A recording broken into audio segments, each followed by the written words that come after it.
What's up guys, JP back at you once again, bringing you guys another review. This time we are finishing off our 31 Days of Horror 2014 version, even though we're doing it here in 2015. As you guys know, we're playing catch up because I failed miserably last year in 2014 doing the 31 Days of Horror, but I want to do a 31 Days of Horror in 2015, but I felt weird if I would do it and have not finished 2014's version. So tomorrow we are starting the 2015 version of 31 Days of Horror, and tonight, right now, we're ending the 2014 version. This is day number 31, and the film that I'm going to review is The Phantom's Carriage from the year 1921. This film follows the legend of the Phantom's Carriage, which is a carriage that must go around and collect all the people who have died, collect their souls. The driver of the carriage is a tortured soul who dies at the stroke of midnight. The last person to die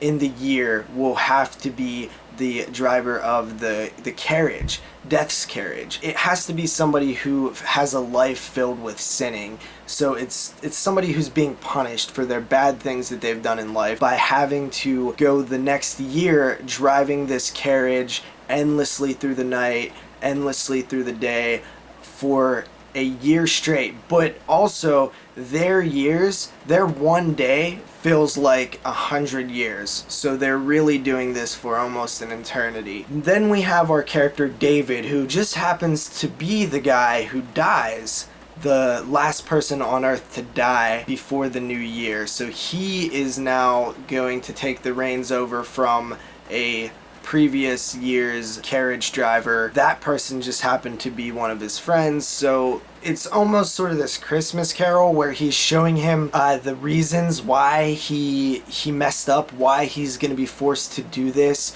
and he really kind of shows him the way that he's lived his life wrong being a drunk. This film is really amazing, and I had heard so much about it, especially from Jeremy, and I really was kind of expecting it to not be as good as he said it was. And it really is. The level of sophistication in the story, it hops around. It's not this linear storyline, yet it's a silent film and you can still understand what's going on. I thought was truly remarkable. The idea that a film made in 1921 is that sophisticated in its storytelling kind of blew me away. It was very impressive. The lighting and the shots and sort of the way they do this overlay with the ghosts, the phantoms, as they are living in the real world, it's so impressive. You can't really describe the amount of technology that was displayed in this film that you never see. At least I have never experienced anything like that. It's a good story. It's about a man who, threw his life away, and now he must suffer the consequences and see everything that he's done, all the damage that he's done. He must not look away. He is forced to see it. He is forced to deal with it head on, unlike the rest of his life where he ignored the problems and drank it away.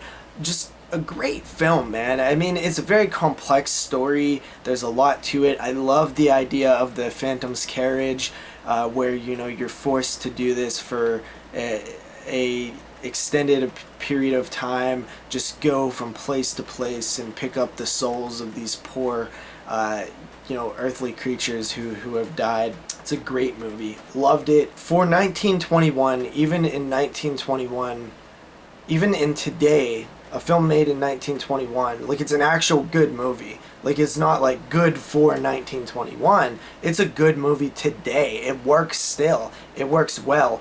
And I have seen a couple silence films, and I've never seen one that felt so well acted in terms of facial expressions, in terms of, I could see what was happening without the title cards. I didn't even need the title cards. The facial expressions, the reading of the lips, you know what's happening in the story, and I really, the title cards helped, but they weren't even necessary, and I find that truly amazing. I love this film. I give it a 9.5 out of 10.